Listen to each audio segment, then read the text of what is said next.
బాలాపూర్ ఈ పేరు చెప్పగానే మనకు వెంటనే గుర్తొచ్చేది వినాయక నవరాత్రి సందర్భంగా వేలం పాటలో లడ్డు యాక్షన్.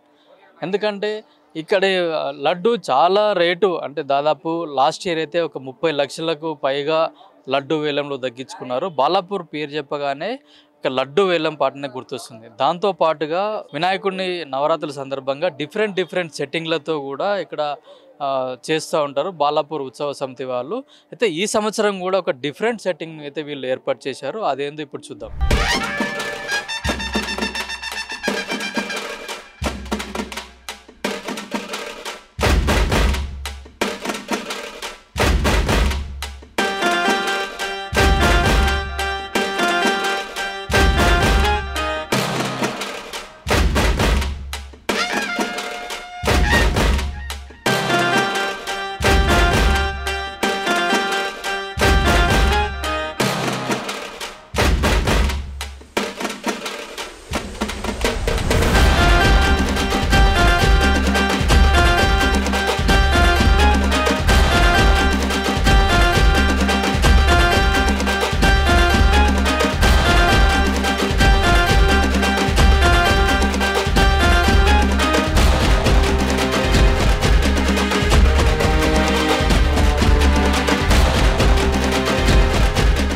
ఈ సంవత్సరం బాలాపూర్ గణేష్ ఉత్సవ సమితి వారు ఒక డిఫరెంట్ సెట్టింగ్ అయితే ఇక్కడ వేయడం జరిగింది. అది స్వర్ణగిరి టెంపుల్ నమూనా. అయితే లాస్ట్ ఇయర్ అయోధ్య రామ మందిరం టెంపుల్ నమూనా వేశారు. ఈ సంవత్సరం మాత్రం ఇక్కడ స్వర్ణగిరి టెంపుల్ నమూనా అయితే ఏర్పాటు చేశారు. ఇక్కడ మనం బ్యాక్ సైడ్ చూసుకున్నట్టయితే ఇది మొత్తం స్వర్ణగిరి టెంపుల్ ఎట్లయితే ఉందో సేమ్ యాస్టీస్గానే ఇక్కడ కూడా మొత్తం ఆ టెంపుల్ను పోలిన రూపమే ఇక్కడ వీళ్ళు చేయడం జరిగింది. దాదాపు 160 మంది కార్మికులు ఒక నెల రోజులు కష్టపడి పూర్తిగా ప్రీ ఫ్యాబ్రికేటెడ్ రూపంలో నిర్మించి ఇది శంషాబాద్లో ఇక్కడ మొత్తం మోడలింగ్ అవన్నీ తయారు చేసుకొని ఇక్కడికి వచ్చి ప్రీ ఫ్యాబ్రికేటెడ్గా ఇక్కడ దీన్ని నిర్మించడం జరిగింది. దాదాపు ఈ సెట్టింగ్ మొత్తానికి కూడా ఒక దాదాపు 40 లక్షలకు పైగా ఖర్చు అయినట్టుగా తెలుస్తుంది. అయితే ఇక్కడ మనకు ఈ స్వాగత ద్వారంలో చూసుకున్నట్టయితే ఇక్కడ రైట్ సైడ్కి మాత్రం హనుమాన్ విగ్రహం, అట్లాగే లెఫ్ట్ సైడ్ గరుడ స్వామి విగ్రహాన్ని కూడా ఏర్పాటు చేసి స్వాగత ద్వారం ముందు ఏర్పాటు చేశారు. బాలాపూర్ గణేష్ మండపం ఆపోజిట్లో ఎదురుగానే ఎంట్రన్స్లోనే ఇక్కడ మనకు స్వామివారి పాదాలను కూడా ఏర్పాటు చేశారు. తిరుపతిలో ఎట్లాగైతే శ్రీ వెంకటేశ్వర స్వామి పాదాలు అయితే ఏర్పాటు చేశారో అట్లాగే సేమ్ వాటిని తలపించే విధంగానే ఇక్కడ స్వామివారి పాదాలను కూడా ఏర్పాటు చేయడం జరిగింది. అయితే ఇక్కడికి వచ్చే భక్తులు ఎవరైతే బాలాపూర్ గణేష్ను దర్శించుకోవడానికి వచ్చిన భక్తులు ఫస్ట్ ఇక్కడ స్వామివారి పాదాలను దర్శించుకున్న తర్వాతనే ఇక్కడ నుంచి లోపలికి వెళ్తున్నారు. చూసుకోవచ్చు మొత్తం యాస్టీస్గా అట్లా మనకు తిరుపతిలో స్వామివారి పాదాలు ఏ విధంగానైతే ఉంటాయో అదే విధంగా ఇక్కడ కూడా ఏర్పాటు చేయడం జరిగింది. ఇక్కడికి వచ్చిన వాళ్ళు కూడా ఇక్కడ సెల్ఫీలు దిగుతూ చాలా సంతోషాన్ని అయితే వ్యక్తం చేశారు. సేమ్ తిరుపతిలో ఎట్లయితే ఏ విధంగా అయితే ఉందో అదే విధంగా ఇక్కడ కూడా ఏర్పాటు చేయడం చాలా బాగుందని కూడా ఇక్కడికి వచ్చిన భక్తులు చెప్తున్నారు. శ్రీవారి పాదాల దర్శనం తర్వాత లోపలికి రాగానే ఎంట్రన్స్లోనే ఇక్కడ విష్ణుమూర్తి విగ్రహం అయితే ఇక్కడ పెట్టడం జరిగింది. పాల సముద్రంలో ఆదిశేష వాహనం పైన పవలిస్తున్న విష్ణుమూర్తి యొక్క బొమ్మ అయితే చూపర్లను కానీ ఇక్కడ వచ్చిన భక్తులను విశేషంగా ఆకట్టుకుంటుంది. Same as it is Vishnumurthy ఎట్లా ఉంటాడో అట్లాగే ఇక్కడ రూపొందించడం జరిగింది. ఇక్కడ పాల సముద్రంలో పవలిస్తున్న విష్ణుమూర్తిని చూసి చాలామంది భక్తులు ఆశ్చర్యచకితులవుతున్నారు. అట్లాగే ఇక్కడ ఇది మొత్తం ఒక సెల్ఫీ పాయింట్గా అయితే తయారైంది. ఇక్కడికి వచ్చిన భక్తులు కూడా ఫోటోలు వీడియోలు తీసుకుంటూ మేము చాలా ఆనందం పొందుతున్నామని చెప్తున్నారు. ఇక్కడ మనం చూసుకోవచ్చు వచ్చిన భక్తులు కూడా ఫోటోలు దిగుతూ సెల్ఫీలు దిగుతూ కూడా చాలా ఆనందాన్ని అయితే వ్యక్తం చేస్తున్నారు. అట్లా ఇక్కడ లక్ష్మీదేవితో పాటు విష్ణుమూర్తి దగ్గర బ్రహ్మ స్వరూపం విగ్రహాన్ని కూడా ఏర్పాటు చేయడం జరిగింది. పాల సముద్రంలో ఆదిశేష వాహనం పైన పౌలిస్తున్న విష్ణుమూర్తితో పాటు దానికి ఎగ్జాక్ట్లీ ఆపోజిట్లోనే వెంకటేశ్వర విగ్రహం కూడా ఏర్పాటు చేయడం జరిగింది. తిరుపతిలో ఎట్లయితే వెంకటేశ్వరులు ఉంటాడో అదే మాదిరిగా కూడా ఇక్కడ ఈ విగ్రహాన్ని ఏర్పాటు చేయడం జరిగింది. ఇక్కడికి వచ్చినట్టయితే పూర్తిగా ఇది ఒక సెట్టింగ్ లాగా కాకుండా మేము ఒక టెంపుల్లో ఉన్నామా, ఇక్కడికి వచ్చిన తర్వాత ఒక ఆధ్యాత్మిక భావన కలుగుతుంది. ఇది సెట్టింగ్ అంటే మేము నమ్మలేకపోతున్నామని కూడా ఇక్కడికి వచ్చిన భక్తులు చెప్తున్నారు. అట్లాగే ఈ ఆదిశేష వాహనంపై పౌలిస్తున్న విష్ణుమూర్తి పాల సముద్రం చుట్టూరా కూడా 4 వైపులా కూడా వినాయక విగ్రహాలను కూడా ఏర్పాటు చేయడం జరిగింది. అయితే ఇక్కడ మనతో మాట్లాడడానికి కొందరు భక్తులను అడిగి తెలుసుకుందాం. సార్, ఇప్పుడు మీరు దర్శనానికి వచ్చారు కదా, ఎట్లా ఉంది అసలు? మంచిగా ఉంది. ఇవన్నీ దేవుళ్ళని మొత్తం చూస్తున్నాం. మొత్తం అక్కడ స్వర్ణగిరి చూసినటువంటి అక్కడ స్వర్ణగిరికి వచ్చినట్టే ఉంది ఇక్కడ.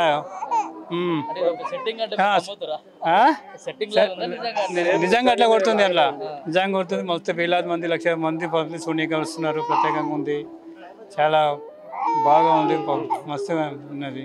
పైన కూడా అందమైన రంగురంగుల పూలతో కూడా బాలాపూర్ స్వర్ణగిరి అనేది ఏర్పాటు చేయడం జరిగింది. సేమ్ ఇప్పుడు స్వర్ణగిరి దేవాలయం అయితే ఏ విధంగా నిర్మాణం చేశారో సేమ్ అదే మాదిరిగా ఇక్కడ కూడా యాస్టీజ్గా అక్కడ స్వర్ణగిరిలో ఎక్కడ అయితే ఏమేమి విగ్రహాలను దేవతామూర్తులను పెట్టారో అదే మాదిరిగా ఇక్కడ ఇది పెట్టడం చాలా బాగుందని కూడా చెప్తున్నారు. సేమ్ ఇక్కడ చేసిన అంటే దీన్ని తయారు చేసిన వాళ్ళు కూడా చాలా అందంగా, అంటే ఇప్పుడు ఈ చూసుకోవచ్చు మనం ఈ పిల్లర్ని కనుక చూసుకున్నట్టే సేమ్ డిజైన్స్ కూడా అట్లాగే తయారు చేయడం జరిగింది. ఇక్కడ వచ్చిన వాళ్ళు కూడా మేము ఇది ఒక సెట్టింగ్ అంటే మాత్రం ఇదంతా నమ్మలేకపోతున్నామని కూడా వాళ్ళు చెప్తున్నారు. ఇప్పుడు మీకు దర్శనానికి ఇక్కడికి వచ్చారా, ఎట్లా సెట్టింగ్ ఎట్లా ఉంది? సెట్టింగ్ అయితే చాలా బాగుందండి. వైకుంఠంలో స్వామివారు ఇలా పవలిస్తున్నట్టు చాలా బాగుంది. యాజ్ దో మేము వైకుంఠానికి వచ్చినట్టే ఉంది. ఈసారి లాస్ట్ ఇయర్ కంటే ఈసారి సెట్టింగ్ మాత్రం అద్భుతంగా చేశారు. అండ్ క్రౌడ్ కూడా ఎక్కువ వచ్చినా కానీ వీళ్ళ మేనేజ్మెంట్ కూడా చాలా బాగుంది.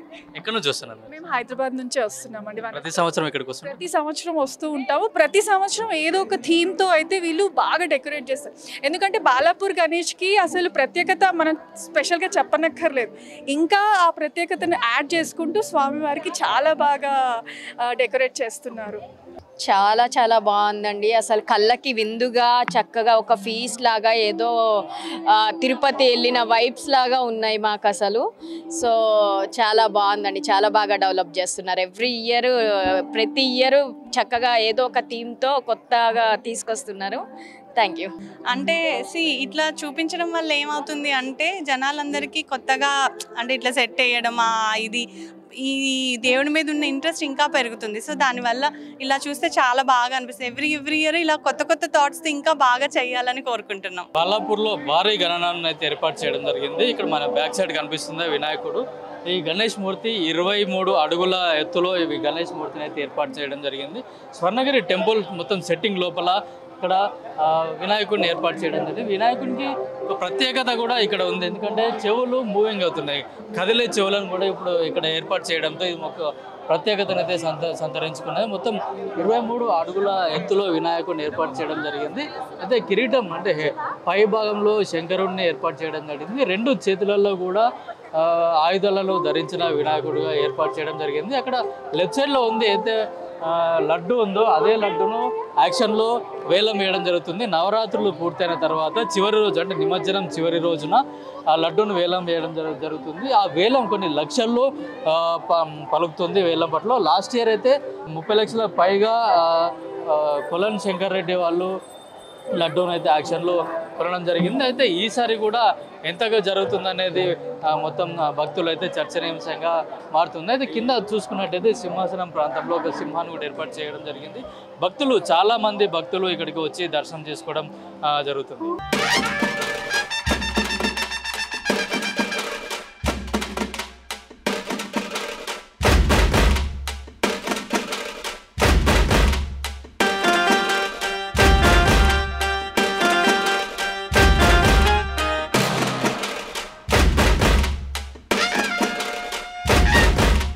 గణేష్ అన్న, నేను రామంతపూర్కి వెళ్ళి వచ్చాను. ఇక్కడ నేను ఎవ్రీ ఇయర్ వస్తాను ఇక్కడికి బాలాపూర్కి. ఇక్కడ ప్రత్యేకత లడ్డు కోసం అందరికీ తెలిసిందే, ఇక్కడ లడ్డు ప్రత్యేకతనే. మేము ఎవ్రీ ఇయర్ ఇక్కడికి వచ్చే వల్ల మేము మొక్కలు ఖచ్చితంగా నెరవేరుతుంటాయి. అందులో ఇంకోటి సెట్టింగ్ కూడా ఎవ్రీ ఇయర్ ఒక్కొక్క లాకేస్తుంటారు. ఈసారి స్వర్ణగిరి వేసిరు కదా, అక్కడిక్కడ చూస్తే సేమ్ అదేనా ఎక్కడ తీసుకొచ్చి పెట్టినట్టు అద్భుతంగా తీర్చిదిద్దిరు. కాబట్టి బాలాపూర్ ఫేమస్ కావడం ఒక ఎత్తు అయితే భక్తులు కూడా రావడం ఒక ఎత్తు. దాని భక్తుల కోరికలు కూడా నెరవేరుతాయి. అందుకు మేము ఎవ్రీ ఇయర్ వచ్చి ఇక్కడ దేవుని దర్శనం చేసుకొని పోతుంటాము. ఎట్లా ఉంది మీరు బాలాపూర్కి వచ్చారు? చాలా బాగుంది, సెట్టింగ్ సెట్టింగ్ బాగుంది. ఎంత ఈ పబ్లిక్ రావడం పోవడం కూడా బాగా చేస్తున్నారు, చాలా సంతోషం. ఇంకా సాయంత్రం నుంచి ఇంత అవకాశం రాకపోవచ్చు, దగ్గర చూసే అవకాశం.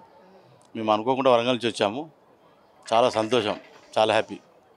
ఎట్లా ఉంది స్వర్ణగిరి టెంపుల్? చాలా బాగుందండి. కానీ ఫస్ట్ టైం ఇప్పుడు ఇక్కడికి రావడం చూడడం. ఇప్పుడు వరంగల్ నుండి చాలా బాగుంది టెంపుల్.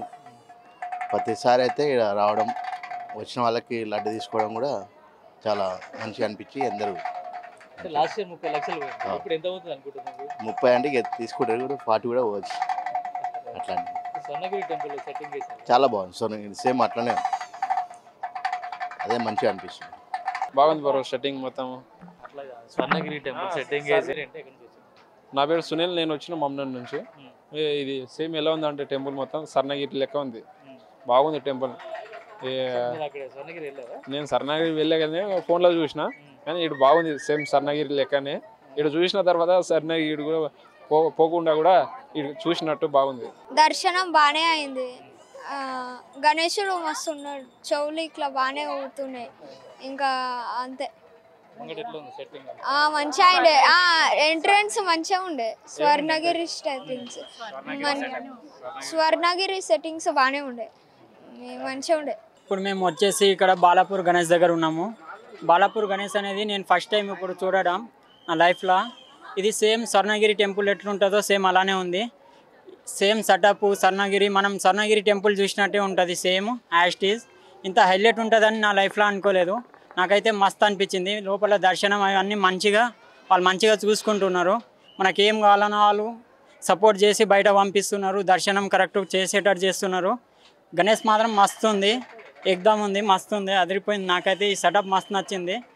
ఇక స్వర్ణగిరి టెంపుల్ చూడాల్సిన అవసరం లేదు, ఇక్కడనే చూసేసినాం. ఈజీగా దర్శనం జరిగింది. ఇంత క్లియర్గా ఇంత దగ్గర నుంచి దర్శనం కావడం వండర్ఫుల్. ఎక్స్పెక్ట్ చేయలేదు ఇలా అయితే అని. వచ్చేటప్పుడు అనుకున్నాం ఎంత రష్ ఉంటారో, ఎలా ఇబ్బంది పడతామో దర్శనానికి, చాలా ఇదైతే అనుకున్నాను. కానీ ఈజీగా అయిపోయింది. స్వర్ణగిరి కూడా చూడలే యాక్చువల్గా, ఇక్కడ చూసాం. సో స్వర్ణగిరి చూసే ఫీలింగ్ ఉంది, చాలా బాగుంది.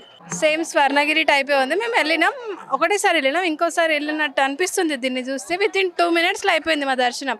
మేము రావడానికి ఒక 10 minutes పట్టింది, కానీ దర్శనం ఒక 2 minutesలోనే అయిపోయింది. చాలా బాగా అనిపించింది. దేవుడు కూడా మొత్తం ఇట్లా అట్రాక్ట్ చేసుకుంటుండు, మంచిగా అనిపించింది దేవుని చూస్తే. ఇంకోసారి కూడా అది కూడా బాగుంది. విష్ణుమూర్తి విగ్రహం మొత్తం స్వర్ణగిరి చూసినట్టుంది మాకైతే. Thank you. సెటప్ అయితే చాలా బాగుంది, స్వర్ణగిరిలా అనిపించింది. ఎంతో రష్ ఉంటుంది అనుకున్నాం, ఈజీగా అయిపోయింది. చాలా బాగున్నారు, మొత్తం మంచిగా మెయింటైన్ చేస్తున్నారు, తొందరగా పంపిస్తున్నారు.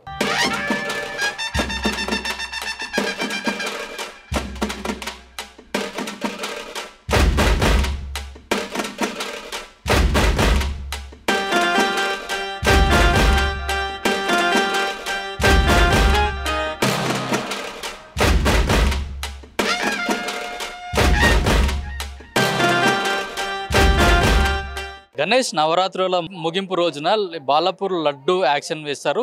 లడ్డు వేలం పాట అంటేనే భారతదేశం రాష్ట్రంతో పాటు ప్రపంచవ్యాప్తంగా కూడా ఒక ఇంట్రెస్ట్ అయితే క్రియేట్ అవుతుంది. ఎందుకంటే ఇక్కడ లడ్డు యాక్షన్లో పాల్గొన్న వాళ్ళకు మాకు చాలా బాగా కలిసి వస్తుందని, మా వ్యాపారం కానీ విద్యాభివృద్ధి కానీ చాలా బాగా జరుగుతుందని కూడా గతంలో లడ్డు యాక్షన్లో దక్కించుకున్న వాళ్ళు కూడా చాలామంది చెప్పారు. అయితే ఇక్కడ మనం చూసుకున్నట్టయితే అక్కడ లడ్డు యాక్షన్లో ఎవరెవరైతే పాల్గొన్నారనేది కూడా ఇక్కడ ఒక ఫ్లెక్స్ రూపంలో ఏర్పాటు చేయడం జరిగింది.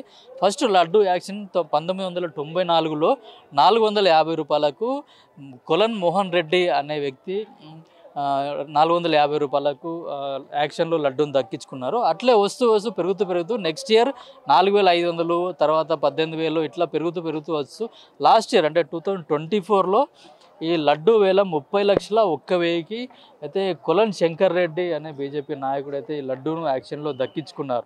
దాంతోపాటుగా ఇక్కడ ఉత్సవ సమితి బాలాపూర్ గణేష్ ఉత్సవ సమితి వాళ్ళు కూడా ఇక్కడ వసూలు చేసిన చందాలు కానీ లడ్డు యాక్షన్ ద్వారా వచ్చిన డబ్బులను కూడా వాళ్ళు సేవా కార్యక్రమాలు కూడా చేయడం జరుగుతుంది. అంటే కొన్ని టెంపుల్స్ కానీ అట్లాగే స్కూల్స్ కానీ కొన్ని ఏరియాలలో సీసీటీవీ కెమెరాలు ఏర్పాటు చేయడం జరుగుతుంది. సమాజ సేవలో భాగంగా వీళ్ళు ఇక్కడికి వచ్చిన చందాలను కూడా సమాజానికి ఉపయోగపడాలి, తమ వంతు సమాజానికి ఏదో ఒకటి చేయాలనే ఉద్దేశంతో బాలాపూర్ గణేష్ ఉత్సవ సమితి వాళ్ళు ఇప్పటి వరకు 1,64,80,970 రూపాయలు కూడా ఖర్చు చేయడం జరిగింది. ఇక్కడికి వచ్చే భక్తులకు ఎట్లాంటి అసౌకర్యం కలగకుండా వాళ్ళకు మంచినీటి వ్యవస్థతో పాటు సెక్యూరిటీని కూడా భారీ ఎత్తున ఏర్పాటు చేయడం జరిగింది. ఇక్కడ పోలీస్ వాళ్ళు కూడా ఇక్కడికి వచ్చిన భక్తులకు ఎట్లాంటి అసౌకర్యం కలగకుండా అన్ని తగు జాగ్రత్తలు చర్యలు తీసుకుంటున్నారు. మనతో మాట్లాడడానికి ఉత్సవ సమితి అధ్యక్షుడు నిరంజన్ రెడ్డి గారు ఉన్నారు. ఆయన అడిగి తెలుసుకున్నాం. సార్, ఇప్పుడు మీరు వేసిన సెట్టింగ్ హైలైట్ అని చాలామంది భక్తులు చెప్తున్నారు. అంటే మీరు ఈ థీమ్ ఎట్లా మీరు సెలెక్ట్ చేసుకున్నారు? గత కొన్ని సంవత్సరాలుగా మేము ఎవ్రీ ఇయర్ ఒక ఆలయ నమూనాను తీసుకొని వేయడం జరుగుతుంది. ఇప్పటివరకు తిరుపతి కానీ, యాదగిరిగుట్ట టెంపులే కానీ, శ్రీశైలం కానీ, కనకదుర్గ అమ్మవారు, విజయవాడ అమ్మవారి టెంపులే కానీ, అయ్యప్ప స్వామి టెంపులే కానీ వివిధ ఆలయాల నమూనాలు వేస్తూ వచ్చామండి. లాస్ట్ ఇయర్ చూస్తే మనం అయోధ్యలో రామ మందిరం వేయడం జరిగింది. ఈ సంవత్సరం మాత్రం తెలంగాణలోని భువనగిరి జిల్లాలోని స్వర్ణగిరి టెంపుల్ యొక్క ఆలయ నమూనాను వేయాలని కమిటీ నిర్ణయించడం జరిగింది. అదే విషయంగా మన Sudhakar Reddy decoration every year చేసి సుధాకర్ రెడ్డి చెప్పడం జరిగింది. సరే అని చెప్పేసి నాకు 1 month నుంచి ఈ సిస్టమ్ అనేది స్టార్ట్ చేశాడు. 1 monthలో ఇక్కడ మన ఆలయ నమూనాను వేయడం జరిగింది. అంటే మీరు షార్ట్ పీరియడ్లో ఇదంతా సెటప్ చేశారు కదా, అంటే ఇది మీరు ఎట్లా చేశారు? అంటే ఇప్పుడు డెకరేషన్ ఆయన సుధాకర్ రెడ్డి ఇప్పుడు మనం చెప్పడం జరిగింది. అది షామీర్పేటలో వర్కర్స్కి పెట్టేసి ఆయన కలకత్తా నుంచి డెకరేట్స్ ఈ సిస్టమ్ అంటే ఈ ఆలయ నమూనాన్ని రెడీ చేసే వాళ్ళకి చెప్పడం. అదేవిధంగా అక్కడ అంటే ఫస్ట్ ఇది బంగమట్టితో డై వేసి ఆయన తర్వాత దాని మీద నుంచి ఈ చేయడం జరుగుతుందండి. అక్కడ సుమారుగా 80 members ఇక్కడ వర్కర్స్ ఒక 20 days వర్క్ చేయడం జరిగింది. ఆయన తర్వాత ఒక 1 week ఇక్కడ 10 days వర్క్లో ఇది ఇక్కడ కంప్లీట్ చేయడం జరిగిందండి. అంటే సెక్యూరిటీ పరంగా కూడా మీరు తగు జాగ్రత్తలు తీసుకున్నట్టున్నారు కదా? అంటే గత సంవత్సరం చూస్తే మేము ఇక్కడ వినాయకునికి ఒక 8 లక్షల మంది ఇక్కడ దర్శించుకోవడం జరిగిందండి. ఈ సంవత్సరం ఇంకా ఎక్కువ మంది భక్తులు వచ్చే ఉద్దేశంతో ముందే జాగ్రత్తలు తీసుకోవడం జరిగింది. బ్యారికేడ్ సిస్టమే కానీ, కమిటీ మెంబర్స్ కానీ, ఆయన అదేవిధంగా వాలంటీర్సే కానీ, పోలీసు వారే కానీ వచ్చిన భక్తులకు తొందరగా దర్శనమయ్యే విధంగా అన్ని చర్యలు తీసుకోవడం జరిగింది. సరే, ఇప్పుడు లాస్ట్ ఇయర్ చూసుకుంటే లడ్డు వేలంలో 30 లక్షలు ఒక వెయ్యికి వెళ్ళింది. ఇప్పుడు ఎంతవరకు వెళ్ళే అవకాశం ఉంది? అట్లా లడ్డు వేలంలో పాల్గొనాలంటే ఏమైనా డిపాజిట్ చేయాలా? అంటే ఇది భారతదేశంలోనే అంటే ప్రపంచంలో మొట్టమొదటిగా లడ్డు యాక్షన్ స్టార్ట్ చేసింది బాలాపూర్లోనే అండి. 94లో ఫస్ట్ టైం 450 రూపాయలకి కొలన్ మోహన్ రెడ్డి దక్కించుకోవడం జరిగింది. గత సంవత్సరం 30 లక్షలు ఒక వెయ్యికి ఒక కొలన్ శంకర్ రెడ్డి లడ్డూని దక్కించుకోవడం జరిగింది. ఈ లడ్డు కొన్నవారికి అష్టైశ్వర్యాలే కానీ, వారు చేసిన బిజినెస్లే డెవలప్మెంట్సే కానీ, రాజకీయంగా ఉంటే రాజకీయంగా ఎదగడం కానీ ఈ యొక్క జరుగుతున్న ఉద్దేశంతో ఇక్కడ చాలామంది ఈ లడ్డు కొనడానికి ముందు రావడం జరుగుతుంది. ఈ లడ్డు వచ్చిన అమౌంట్లో ఇప్పటివరకు కూడా మేము 1,64 లక్షలు ఇప్పటివరకు వివిధ ఆలయాలు నిర్మించడం కానీ, ఆలయాల డెవలప్మెంట్సే కానీ, స్కూల్ షెడ్సే కానీ, అంటే బాలాపూర్లో గవర్నమెంట్ స్కూల్ షెడ్డే కానీ, వరద బాధితులకు కానీ వివిధ కార్యక్రమాలకు ఇవ్వడం జరిగిందండి. ఈ సంవత్సరం నుంచి మేము మా గవర్నమెంట్ స్కూల్లో వాష్రూమ్ టాయిలెట్స్కి కానీ, ఇక్కడ క్లీనింగ్కి మంత్లీ 10,000 కూడా ఇవ్వడం జరుగుతుందండి. ఈ లడ్డు యాక్షన్లో పాల్గొనాలంటే ప్రతి ఒక్కరు ఫస్ట్ 5,000 పెట్టి ఇక్కడ పేరు నమోదు చేసుకోవాల్సి ఉంటుంది. లడ్డు యాక్షన్కి ఓ రోజు ముందు గత సంవత్సరం 30 లక్షల ఒక వెయ్యి లడ్డు వెళ్ళింది కాబట్టి 30 లక్షల ఒక వెయ్యి మనకు డిపాజిట్ అంటే నగదు రూపంగా మాకు ఇస్తేనే మాత్రం నెక్స్ట్ డే లడ్డు యాక్షన్లో వాళ్ళు పాల్గొనడం ఉంటుంది. లడ్డు యాక్షన్ ఏ డేట్ నడయబోతున్నారు? లడ్డు యాక్షన్ నిమజ్జనం రోజు ఈ సెప్టెంబర్ 6 తారీఖు శనివారం అనంత చతుర్దశి రోజు ఈ లడ్డు యాక్షన్ చేయడం జరుగుతుంది. అదే రోజు నిమజ్జనం కూడా చేయడం జరుగుతుంది. బాలాపూర్ గణేష్ చూడడానికి ఇక్కడ చాలా మంది భక్తులు వస్తుంటారు. దాంట్లో భాగంగా సెక్యూరిటీలో భాగంగా పోలీస్ వాళ్ళు కూడా తగు జాగ్రత్తలు తీసుకుంటారు. ఇప్పుడు మనం చూసుకోవచ్చు ఇక్కడ డాగ్ స్క్వాడ్ అలాగే బాంబ్ స్క్వాడ్తో కూడా వీళ్ళు ఎప్పుడు రెగ్యులర్గా చెకప్ చేస్తున్నారు. ప్రతిరోజు ఉదయం సాయంత్రం వేళల్లో కూడా ఇక్కడ పూర్తిగా చెకప్ చేసి ఎట్లాంటి అవాంఛనీయ సంఘటనలు జరగకుండా అట్లాగే ఎట్లాంటి సెక్యూరిటీ థ్రెట్ లేకుండా కూడా ఇక్కడ పోలీసు వాళ్ళు అయితే తగు జాగ్రత్తలు తీసుకోవడం జరుగుతుంది. అంటే భక్తులు కూడా ఎలాంటి భయం పెట్టుకోకుండా మేము కూడా పోలీసులో తమ వంతు కర్తవ్యంగా ఇక్కడికి వచ్చిన వాళ్ళకు కూడా ఫుల్ సెక్యూరిటీతో పాటు సేఫ్గా మీరు దర్శనం చేసుకొని వెళ్ళే విధంగా మేము తగు జాగ్రత్తలు తీసుకున్నామని కూడా పోలీస్ డిపార్ట్మెంట్ వాళ్ళు చెప్తున్నారు.